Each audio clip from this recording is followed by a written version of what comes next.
When I say Deathlok the Demolisher, what's the first thing that comes to your mind? Why? Why not? I mean, why? I don't know what the hell this guy is. Is he an He's a android? demolisher. Is he an android? Yeah, I said android right. Is he a zombie? Is he a person? What the hell is this guy, and why are we even talking about him? You sound like you have a problem with my choices. I just, sometimes you pick a book, and I'm like, really? You you went to college, you graduated, you're an avid comic book collector, and just all things dealing with comics, and we're gonna talk about this. I've Or got a fun. sometimes I'm like, what is that? I have a funny, very relevant, unironic example. I went to Okay. go pick up graphic novels today, and for a subtle plug, go ahead and subscribe at $25 or more, and I will go ahead and handpick a hardcover graphic novel to send to you. Patreon.com/secondprintpod. Anyway, I was picking up good shit for people that pay good money, and I haven't actually bought myself a comic book since last October, because times be what they are. So I went ahead and I've really been wanting to read a good old fashioned Superman book, but I don't really want to jump into any of the current stuff because I know a little bit of what's happening with Superman.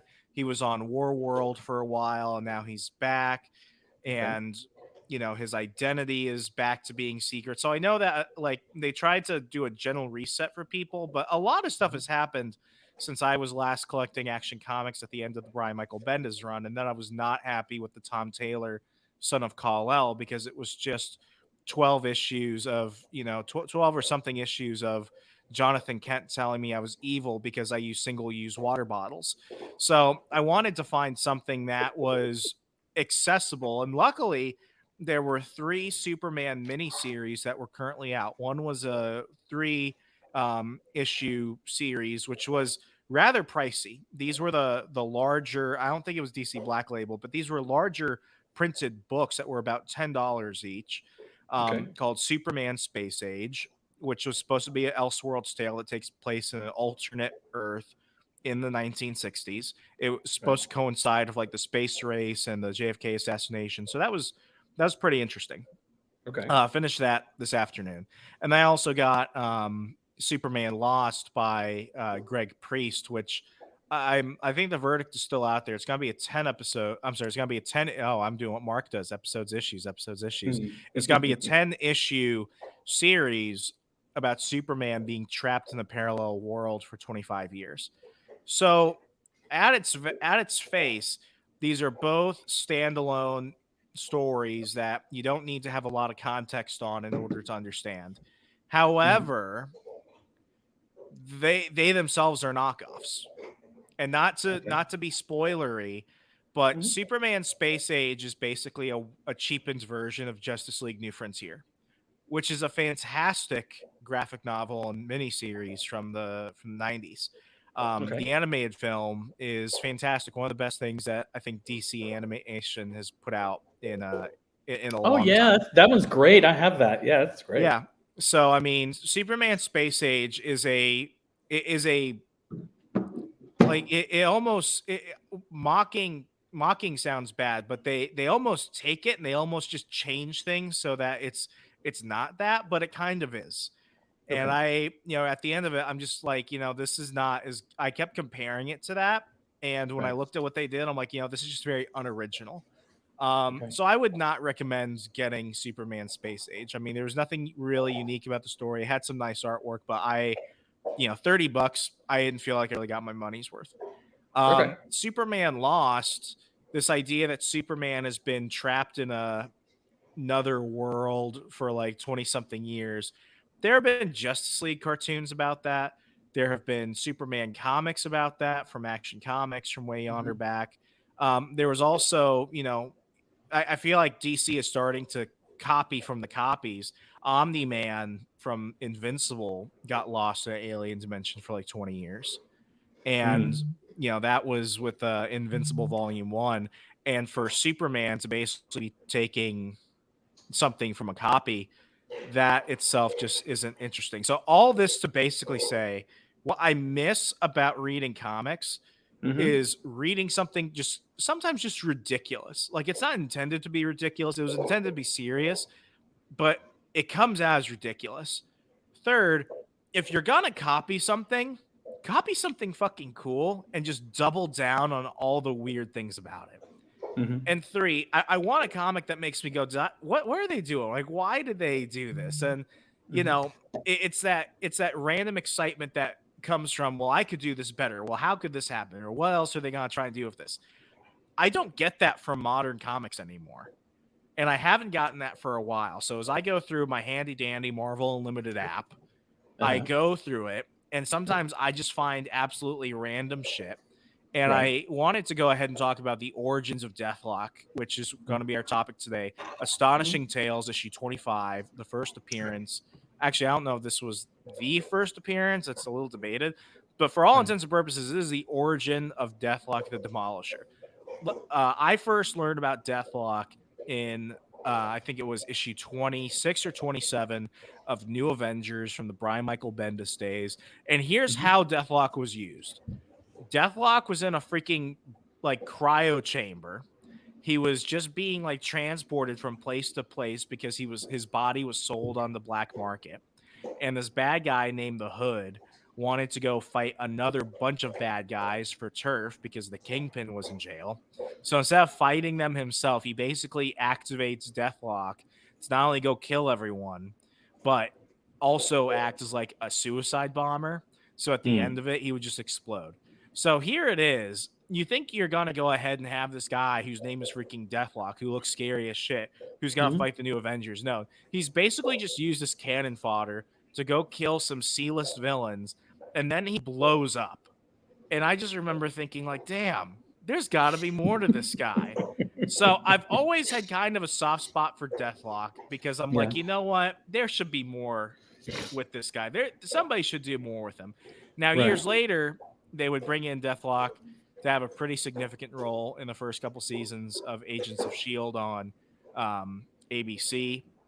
Right. He basically kind of kept the same origin in many respects. And then in Mm-hmm. 2014, 2015, they actually had a Deathlock series, which was actually not that bad. But the truth I didn't know is, about that one. yeah, it wasn't that bad. I'm actually surprised they canceled it. But the thing is, like Deathlock is in this weird area of he is a conglomeration of a bunch of different characters. He Mm-hmm. is the Terminator. Mm-hmm. He is John Claude Van Damme's Universal Soldier. He Mm-hmm. is Deathstroke. You Mm-hmm. basically take all these things and you have Deathlock in terms of powers, abilities, origins, and themes. So for that, it's really kind of hard for a character like him to stand on its own. Yeah, and he's very much. I mean, they even as I was reading the comic, they even mentioned it. They call him Frankenstein's monster, and the way they put the brain into the body and everything like that. I was like, yep, that's exactly how they did it in that Mary Shelley's. So I I saw some of the parallels to that.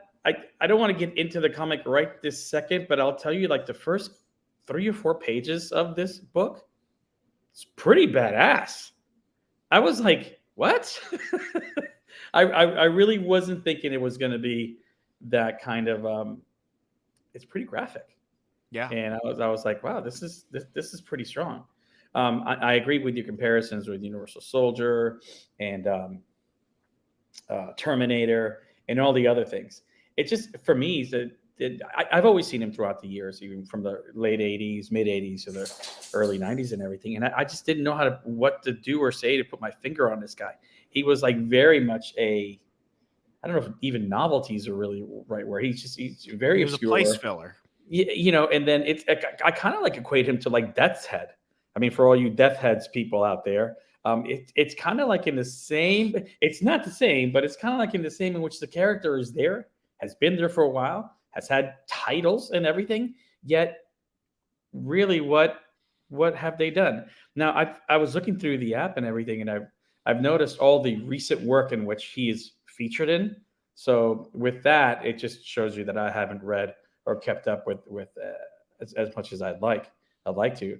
But I was actually pleasantly surprised that he's been involved in some, and to some respect, a lot of titles, in the last, I don't know, 10, 15 years. Yeah, and I mean he's there to be of service to the story. I mean, very rarely, and there have been a couple different people who have been Deathstroke. I think what I can say is that in the last Deathstroke ongoing series, it's not the guy that we're reading about here. No, I it's don't not. I don't I don't remember his name, but it's not the guy we're reading about here. That guy had a story which was almost completely pulled out of Agents of Shield around the time that Disney is basically taking everything from the movies and trying to copy and paste them into the books. So it was one of those situations where it's like when you see Deathlock, he's kind of just there. But what I appreciate about this character is that this is coming at a time in the 70s where Marvel is actually pivoting from just like your generic Fantastic Four family friendly stuff. And now they're going to start covering more violent works. This is around the era that the Punisher is going to be introduced. Now, we talked a little bit about the Punisher on a recent episode in which I said with the introduction of the Punisher, marks an era in which he's introduced and then kind of abandoned and then brought back later at a time where they want more violent characters. We're talking about, Amazing Spider-Man discussing the issue of drugs and stuff like that. So this is an era in which, comic books forever were constrained by the Comics Code Authority for the little rectangle thing, basically saying that parents, liabilities on you and shit. But they also they went so far away from the graphic violence that now they're actually starting to lean into a little bit more. I also mentioned in our recent episode that you were also starting to see this with X-Men around the time with Uncanny X-Men. Uncanny X-Men is becoming increasingly violent through the artwork and through the stories and through the murder of characters and things like that. So I think Deathlock served a purpose in which one they needed an original character because you can't have Spider-Man like snapping necks and stuff like that, or Ben Grimm like collapsing skulls like grapes. But you also need somebody who is accessible to a kid going to go see an ultra violent sci-fi B-rated movie. And I think Deathlock kind of checks off all those marks. You're muted. Sorry. I agree. I agree. When you break it down the way you just did and everything, it makes total sense. And he, I really hope that going forward that people get to see him in a different light and everything. People get to see not different light, but just there's more awareness of it because he's actually a pretty cool character. It's just that sometimes, depending on who's writing him and what's going on, the way that he is, whether he's a hitman or anything like that, or an assassin, or whether he is kind of use like cyborg and connecting to everything like a unimind type technology type thing or whatever, just the ways that he's written it doesn't really flow, and that happens in comics and all characters, but this one is like kind of, I feel like it's really different from one to the other. So if we just keep it, if we just keep it like the original version, he is a badass assassin, and I think that will definitely work a lot better, you know just like the Punisher. I don't even know what's going on with Punisher. Don't even get me going with that. He's a ninja warlord now, apparently, who He, doesn't use guns. he's got the God of the Hand or something. I don't even know. The hand. I I don't know. I gave up. Well, anyway, let's go ahead and actually jump into Astonishing Tales issue 25. This is the origin of Deathlok the Demolisher. And I usually don't like to spend too much time on the covers, but Hmm. there's a lot going on with this cover. First Yeah. off, I love like the Robocop introduction where he's just kind of like bursting through the page. He's very much like Frankenstein's monster, like, pulling himself Yeah. off the table. You have the terrified scientist and everything. But Hmm. here's the weird thing about it. One, in the preview box, it's like, is he man, machine, or monster? Monster. You can't tell. What is it? You can't know till you read our fearsome first issue. One, why would you? And this isn't Marvel back when they would actually change a title character mid series for another character. Hmm. So I don't know why they're saying that this is a first issue. I know they're doing a marketing thing because what they're trying to say is Deathlok is going to be taking over this title. But it's like, if you believe in it that much, why not just go ahead and give him his own book? Why is it Astonishing Tales featuring Deathlok the Demolisher, especially since Deathlok the Demolisher takes up almost a third of the cover section right there. So that's really big. Yeah. The second thing is like, here you have this guy who looks fucking horrifying. He does not Yeah. scream superhero. He screams like, crazy villain. And I then think I it's know like, what you're gonna say. yeah, the steel smashing origin of the world's most offbeat superhero. What? Who wrote that off? Who actually wrote that and then signed off on that? That is just that is really counterintuitive. And then to make things even more confusing, this is Right. like the Rock's hierarchy of power change at DC. You just market it and then it just dies. Okay? Okay. Perhaps the greatest creation yet in Marvel Age of Comics Phase 2. One, greatest creation is really Wow. something that somebody really should have thought about for more than a couple seconds. Secondly, I have been collecting, researching, understanding the history of publishing across all the major brands and spending too much time on shit that doesn't fulfill me in life. But I have never heard of Marvel Phase 2. Yeah, I don't know what that's about. I Googled this, and apparently it was a soft attempt to launch new characters and stuff Uh-huh. that basically never succeeded. So they have a lot of money writing on Deathlok. They did. This is almost like Marvel when they started doing movies, thinking, what would really benefit us? Howard the Duck. This must have been from the same brain trust that did that. Yeah, it must have been. Really how this is it's written and everything.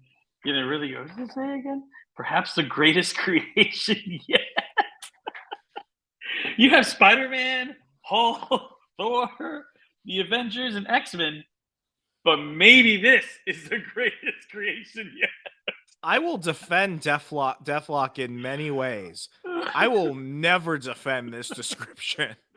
No, this is a little bit too much. Gone a little bit too far. Yeah, this is almost like they should market themselves like Arby's. It's like, are they good sandwiches? It's like, no, they have the meats. Or Little Caesars. It's like, are they great pizzas? It's like they're $5. Well, they were $5. Rest in peace discounts. But they it's like they're not the greatest pizzas. They're hot and they're ready. It's like, yeah. You don't need to undersell. You just need to state what it is and leave it on the table. This would be a great cover if they just took off all of that. Yeah. I think that also states how little confidence they actually had in this comic. Yeah, they were really trying to sell the hell out of this thing. But you know what?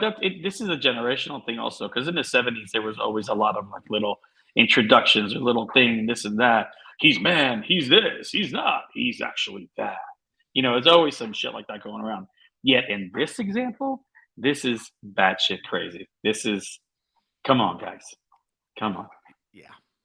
And I got to talk about his uniform. Whenever we get a little further on, I just need to ask one pertinent question. Well, let's go ahead and jump into that with the first page, because they leave very little to work with here. You turn the first page and you get Stanley presents Deathlok the Demolisher, and basically what we get, and I like how they kind of used to do intro pages and stuff. We get a full standing illustration of Deathlok basically holding out his laser revolver, and the story is a cold night's frenzy. And basically what he's doing is he's going to hunt down some dude basically, and he's going to go kill him. And what we're basically getting is a whole ton of exposition about how he's just blindly efficient and how he always gets his man and everything. I mean, he's Robocop. He's basically Robocop. I'm not even gonna bother reading this. It's like he's basically Robocop. Yeah. But I don't know what was with Marvel, and like it's not even like a strongman onesie. It's almost just like they went through this period where it's like all the dudes were also wearing bathing suits. Now, if you're gonna make someone wear a bathing suit, I mean, this really makes it look like Deathlok had his junk removed too.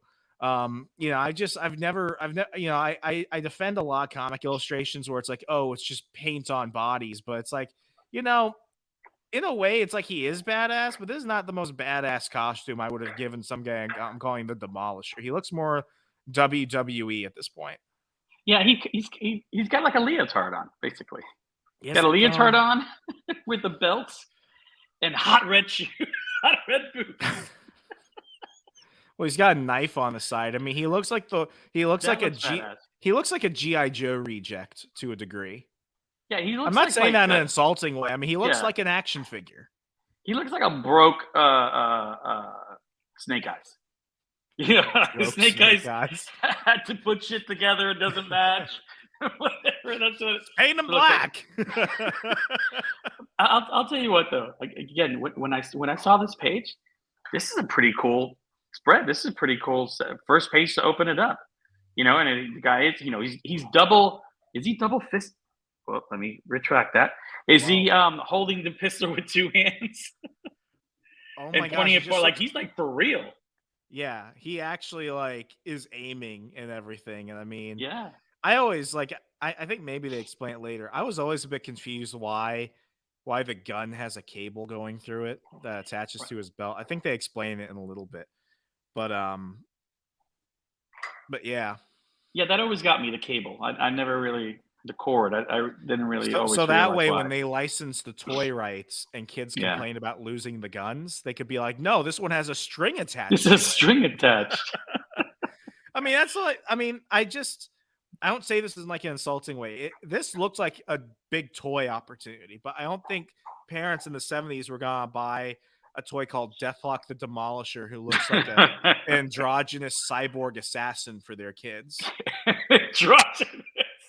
I mean, I don't think that's a unitard. They need to like scroll him around to a 180. I want to see how much cheek is out there because he's like he's one wedgie away from being a UFC ring girl. Yeah, no, I mean it looks the outfit is not great. But my thing is I've never heard him combined with the Demolisher afterward. I don't think that was ever a thing. Or something that I paid attention to.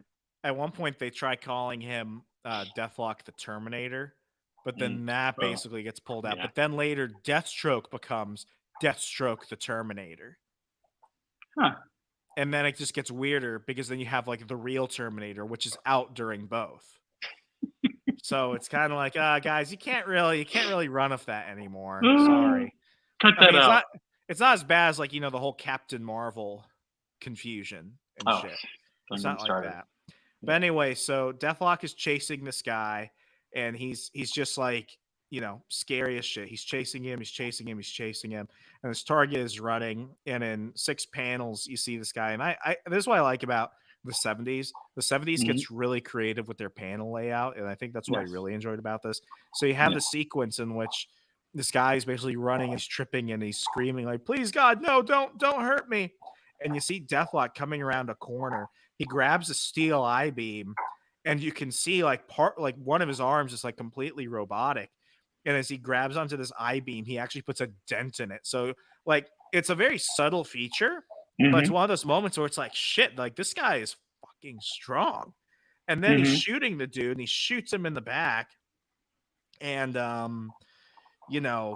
it's just very quiet. He hasn't said anything. I mean, usually they would have a different type of origin, or they would go ahead and have him speaking so you get more of a personality. We're going on for several more pages, and you see this guy, he's running through a rough part of town. He almost gets roughed up, but he's not afraid of these hooligans, pulling out a knife on him. Like, you're in the wrong side of town. He's like, fuck you. That guy has a robot arm. I am leaving. So he's like running and running and running.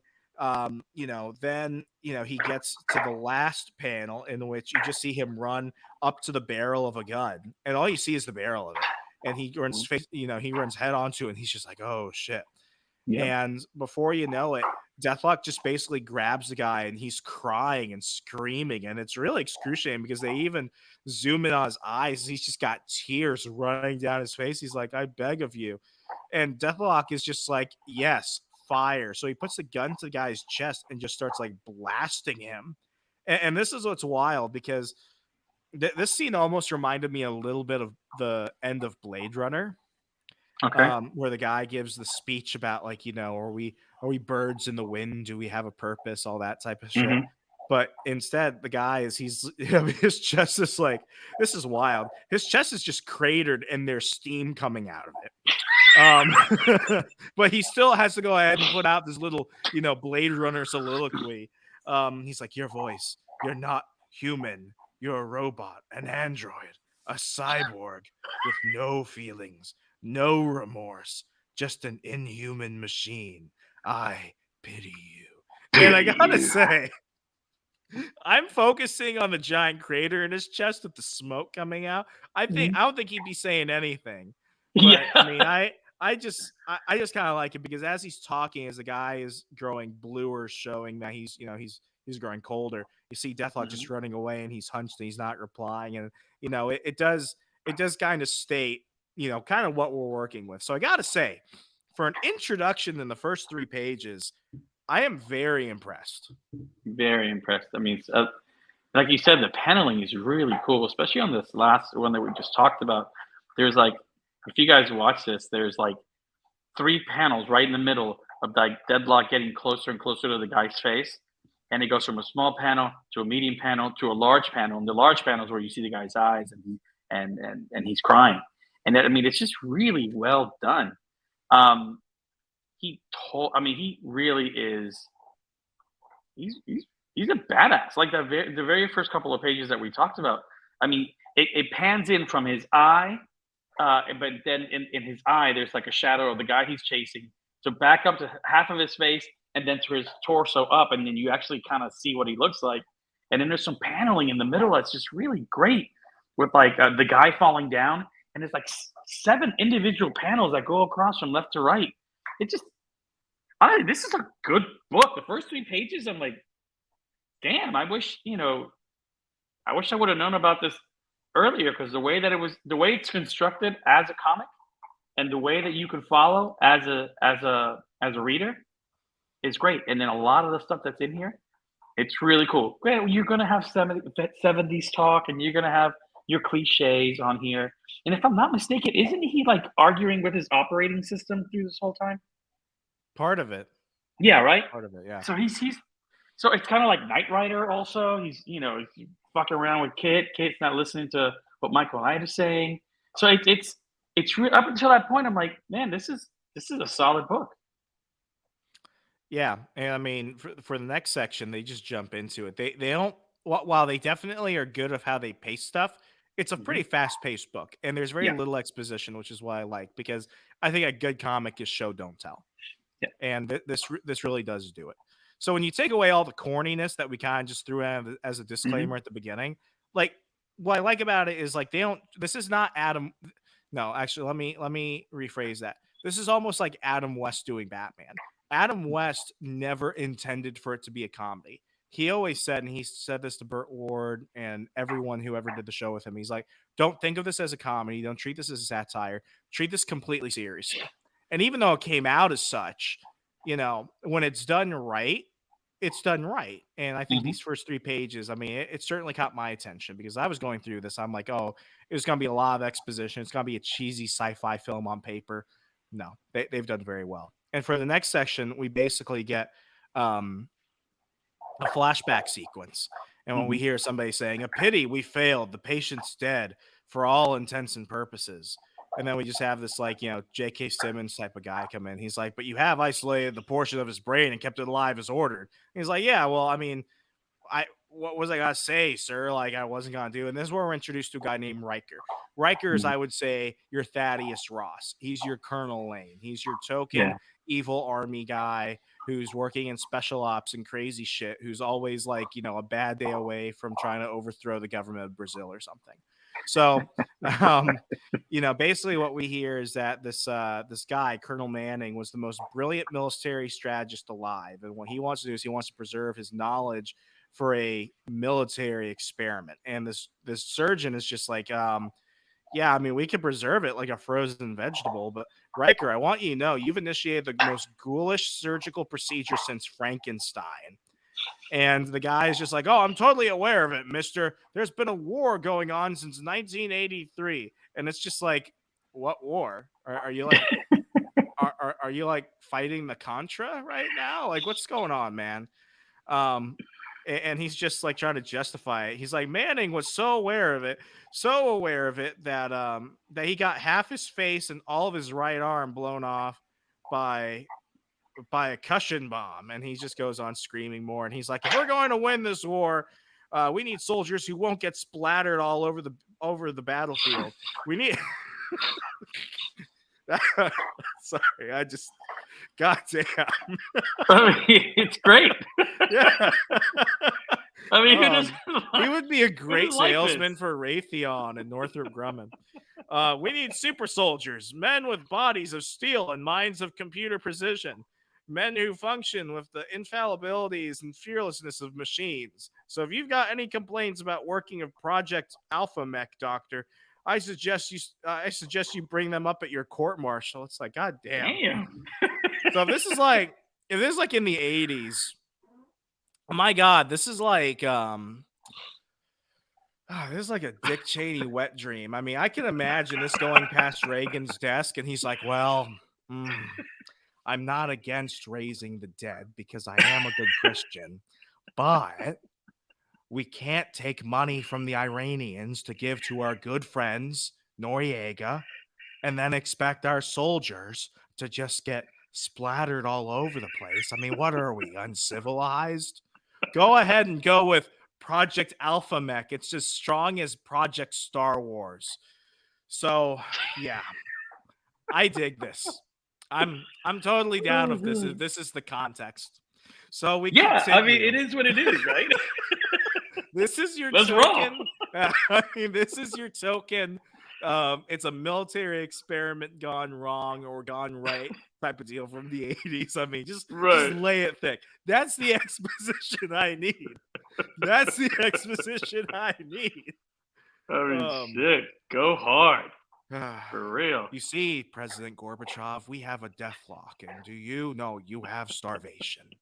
Checkmate, bitch. We go on, and what we see is that the scientists, and I can only equate this to like, the way they make it look in the surgical room and everything. I mean, this is like Dark Inspector Gadget, or what was it, Lee Majors on crack, as he's becoming the Bionic Man. Right. They're basically like, stitching this guy together, and they're just like, oh man, this is kind of weird. And they're talking in all this surgical talk, and they're like, man, this guy has like glass in him, and he's half robot, and it's just like, is Riker just gonna watch us do this? I mean, I like my box watching me do shit, nonetheless put together a dead body I'm about to weaponize for democracy.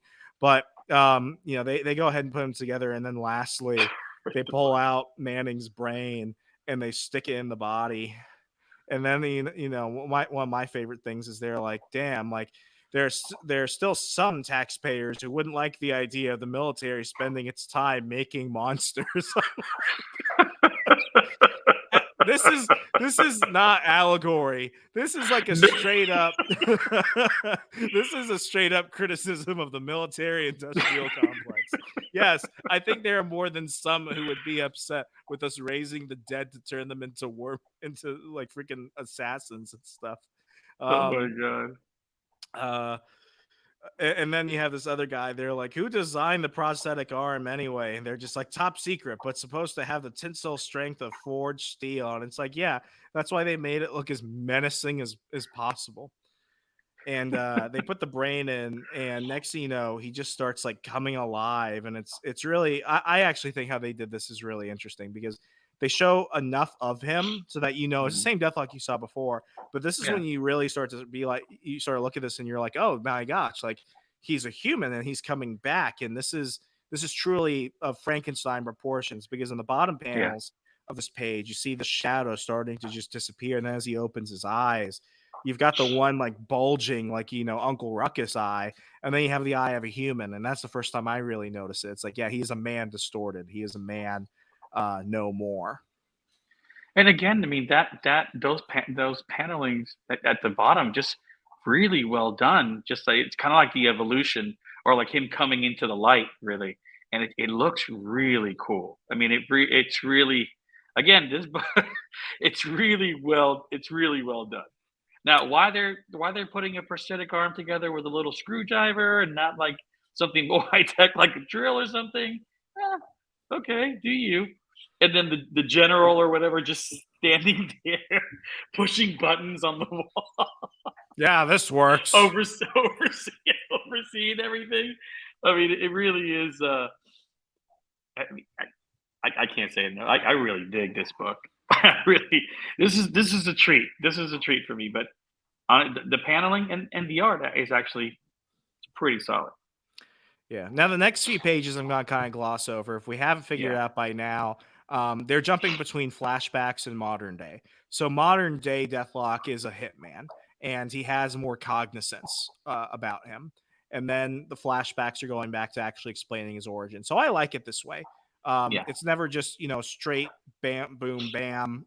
By the end of it, you kind of just have everything in a linear fashion.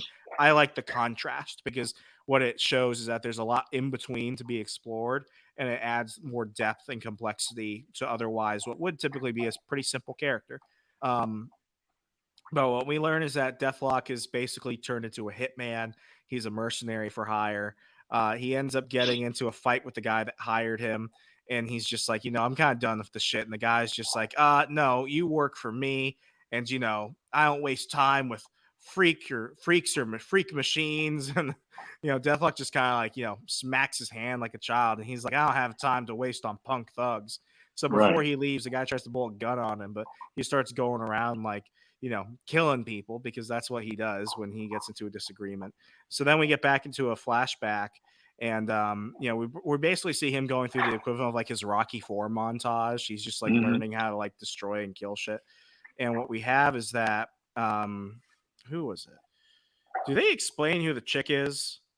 No, I was going to talk about that. Yeah, can we talk about that? Because she kind of just comes in. So here you have like this top secret military facility, and you have this much younger woman wearing like, barely a thigh-high dress. And my first like a thought nightgown. was, yeah, my first thought is like, oh, it's a prostitute. This must be an American base out of country. But, that's not. You just have her. You just have this random chick here, and he's like trying to, turn her on by showing her his robot death zombie. So Look what's even creepier on this scene. Look at his face on it. That weird smile and everything that he has as he's. It's almost like he's turned on. I want to know what he's doing with the other dead bodies that they obviously experimented on. All right, everyone, leave the room. I'm doing this for freedom. America. So yeah, he's just like, this guy demolishes the seal girder effortlessly. Yes, his artificial arm is more than adequate. And then the chick is like, but he's so repulsive. Just looking at him makes my flesh crawl. Do I have to watch this demonstration with you, Simon? And he's just like, I should think you'd want to share this moment with me, Nina.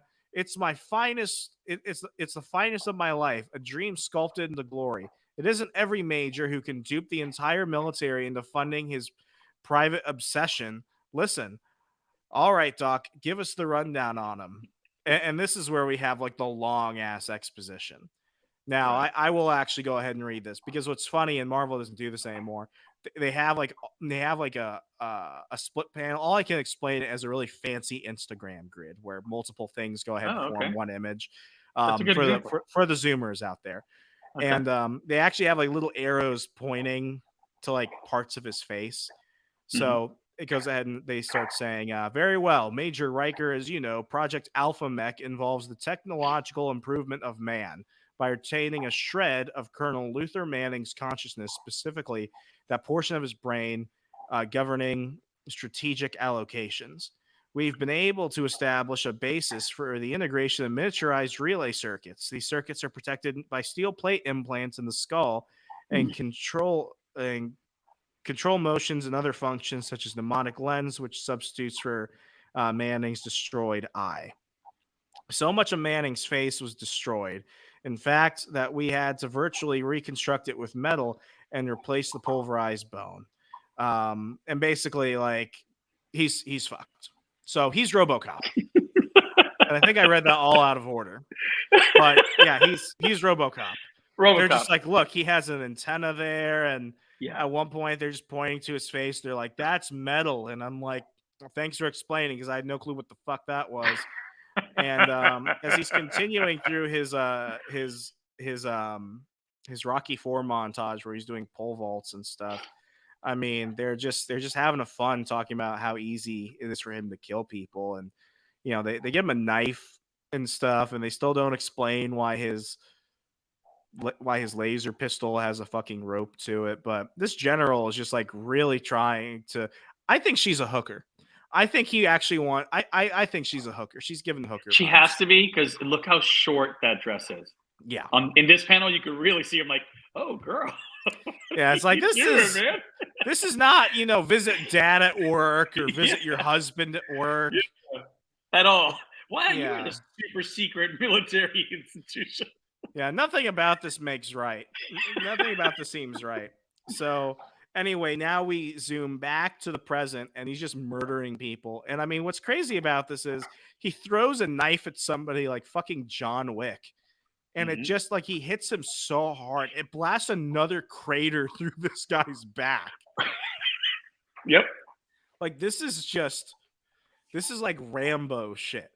Like, yeah, he's you would just have like, figured that he had shot him with a shotgun or something, the way this hole is, but no, it's a knife. It's a nice looking knife, but it rips this guy's like there's like you said, there's a extremely large hole going out the back of this guy. Yeah, and like they this is totally not getting approved by the Comics Code Authority, even if it was still around at that point, which I Denied. love.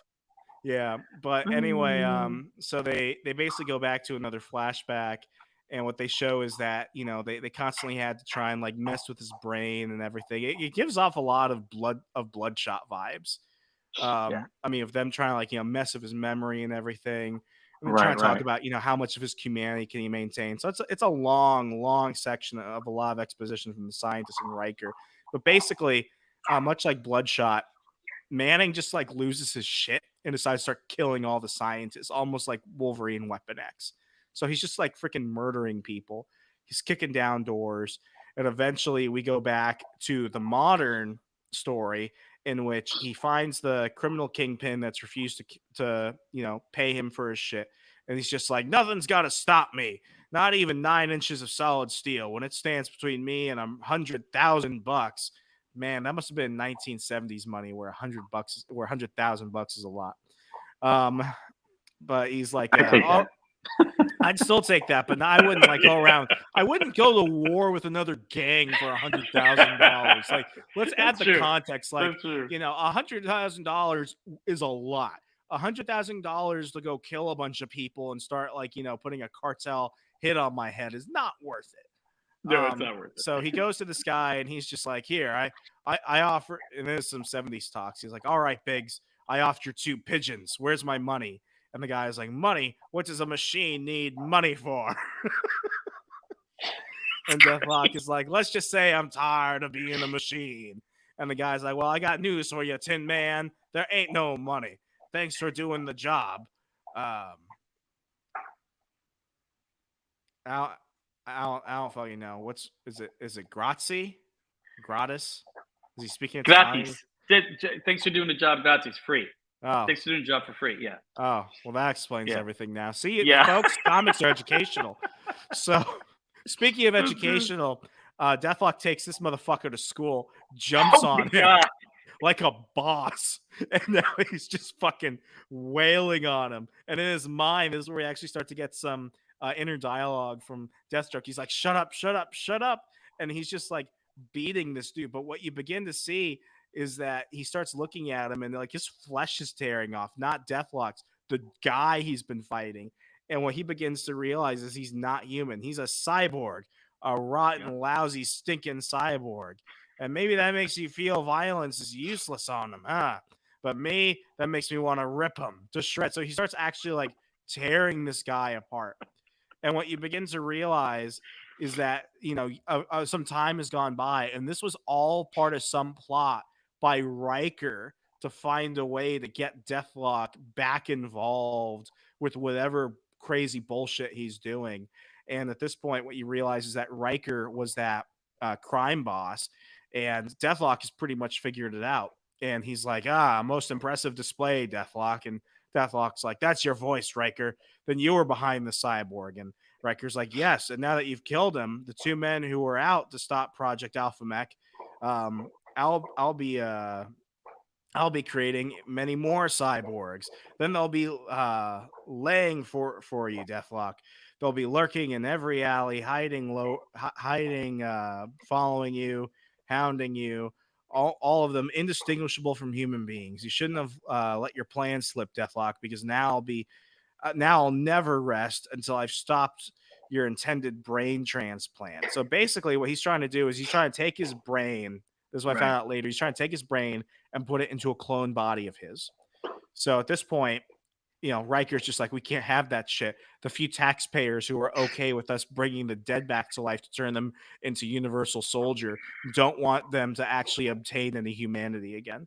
So what ends up happening is the prostitute comes back and she's like, Simon, are you? And she's like, oh my God, that's not a regular Zoom call. She looks behind him and he has like the back of his head exposed, and you just see a fucking microchip and gears. Yeah, it's like a circuit breaker back there. That's some old Macintosh shit right there. And she's just like, oh my God, Simon, you were a cyborg.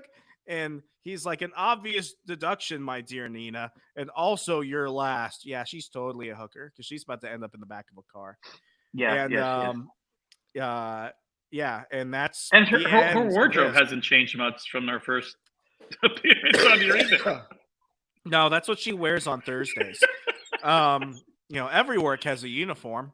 So that's the end of it. That's 15 pages of us getting a pretty succinct story. But the thing is, it's like, what I like about it is if I were to say it linearly, it's super simple, unoriginal, almost bland.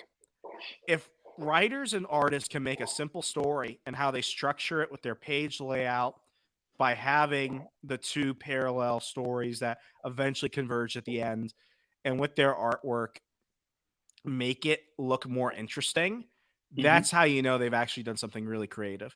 So Deathlok corny? Yeah. Is the story pretty basic? Yeah. But it's a lot of freaking action you get for this book. The way that everything is done looks beautiful. I'm really happy with how they were able to structure the story. And 3, it's just a whole lot of fun. Yeah, I totally agree, man. I recommend this book. Like, if you guys just want to have a good time just reading something quickly, this is exactly it. I love the fact that whenever they tell Deathlok that he's ugly or something like that, he immediately pummels her. Immediately pummels him. It's so great. It's like, you ugly stinking robot. It's like, well, now I have an excuse. Now you're done. And it's really great. Listen, again, the paneling on this last page when he's like tearing this damn cyborg apart, you have to look at it for like, I don't know, a couple of times, because for me, I thought it was a guy. I'm like, damn, he's really destroying this guy. And then I look closely, I'm like, oh, these are parts flying all over the place. It's not the best artwork I've ever seen, but the paneling and how the story is told and how the damage is inflicted, that's the really cool part. How the damage is inflicted from panel to panel. It's great work. Yeah, and I didn't expect Colonel Jeffrey Dahmer to be a cyborg either. So when I saw that happen, I was like, damn, this is a big ass conspiracy. Oh my God. I can only imagine Reagan figuring out, well, we can't let taxpayers knowing that we have a bunch of half human, half robots in the federal government. That just won't fly. You figure that in all of these instances, there is a. Oh, my dog is making noise. Maui, enough. Sorry, everybody. It's gonna keep going. I'm gonna walk and talk. She wants to know if Nina was the prostitute too. So, it just works well, in every government agency or in any kind of anything. There's a hooker somewhere around. earning her keep. You know, so and she's vastly younger than Riker. Like Riker looks like he's got liver spots. I mean, it's really bad. So Yeah. but So let's it go ahead. works. Yeah. It works. Let's go ahead and jump into ratings. Okay. I'll take this one first. The Okay. artwork is very classic 70s.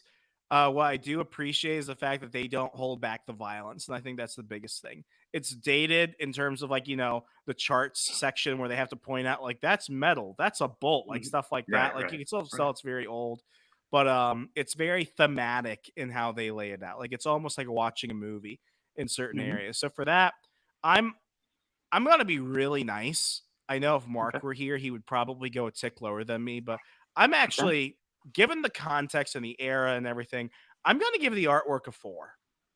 I'm gonna give the Oh artwork a wow. 4.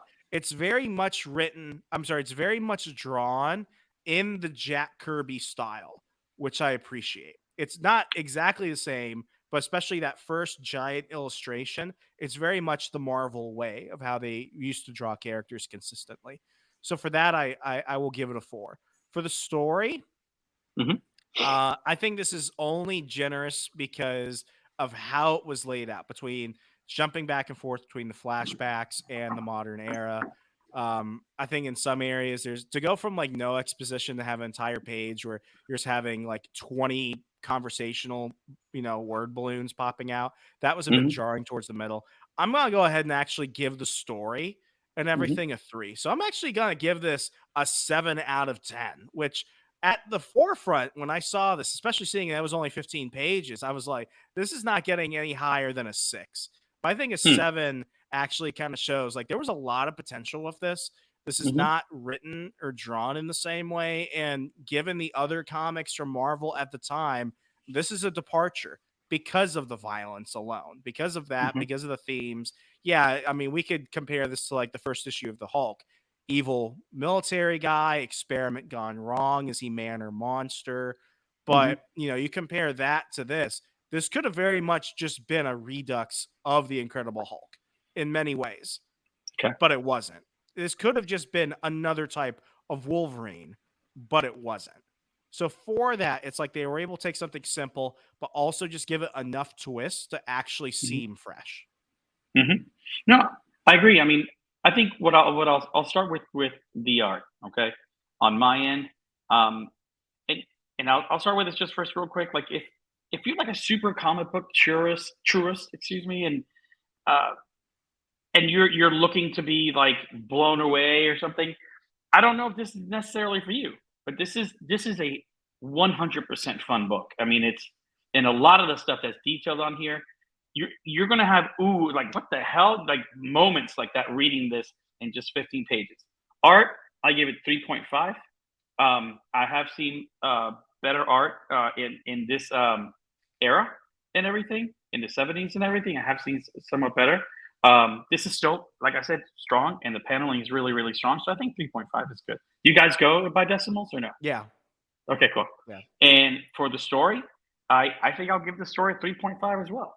I think the story, it is kind of cliche and things happen that way, but I agree with everything that you said. The way the paneling is done and then the violence that's involved in this book just makes it flow. It's very cinematic and just makes it go. And you're like, you get through it way quicker than you thought you were going to get through, even though it's only 15 pages. But I was thoroughly entertained with this, and I never in a million years thought that I would get that. So that's 7 for me too. Yeah, so this is a total 14 out of 20, which by Second Print comic standards, this is a good Sunday read. Yeah. Now, I usually like sometimes I'll say this just to say if I like a series, like this is a series I will, I would like to continue. I'm already a few issues ahead, so I have an understanding of like what's going to happen. But this is definitely something that I'm going to read through because Okay. I mean it's just fun. It's just fun, and a story like this, a character like this reminds me of when I was younger, picking up a lot of stuff for the first time. And Mhm. even though this is a book from like 50 years ago, Mhm. this is pretty freaking fun. Yeah, yeah, it's pretty fun. And reading this a second time around, going through it, I understand why in his uniform he's got the United States flag. on it in the beginning. Because I looked it over again one more time, and when he's the hitman, he doesn't have it. So I thought that I didn't even notice it went missing. That's clever. he's like murdering people with his hitman for the United States. Could you imagine him going into like Eastern Europe, going to go like bump up some mob bosses, and it's like, this is brought to you by America. That's almost more impersonal than drones. I feel like if you know you're about to get murdered, it should come with some blinking eyes and say it to you.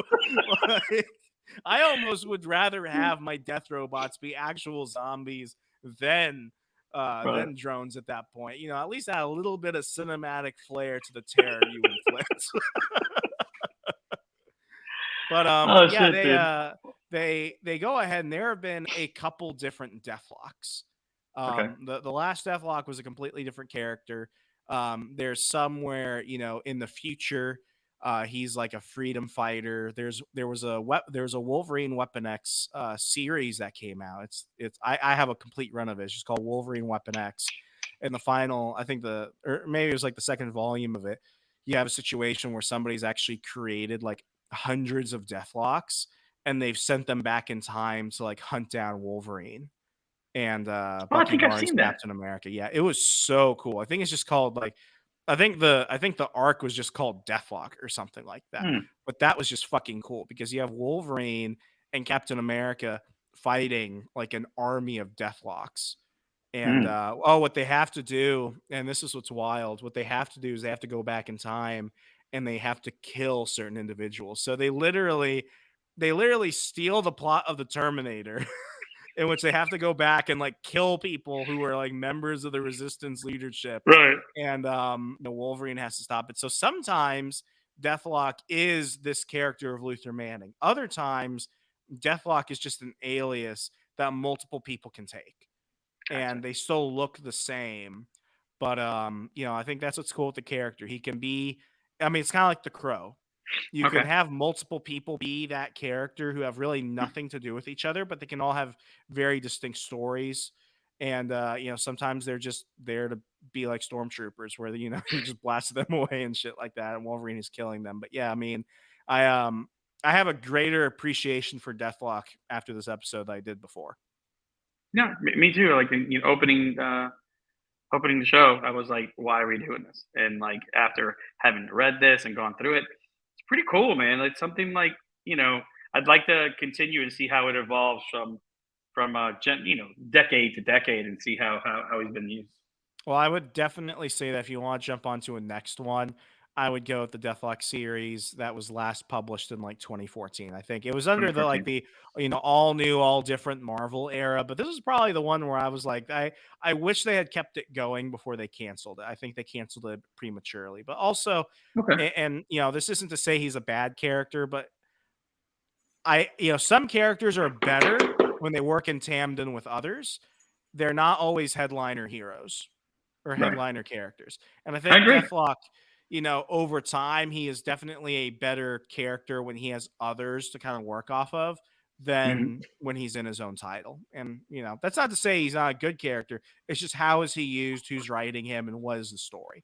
I think that's what Right. matters most. Whereas you can go ahead and come out with multiple Superman books and you know they're going to sell, even if, even if they're not always great.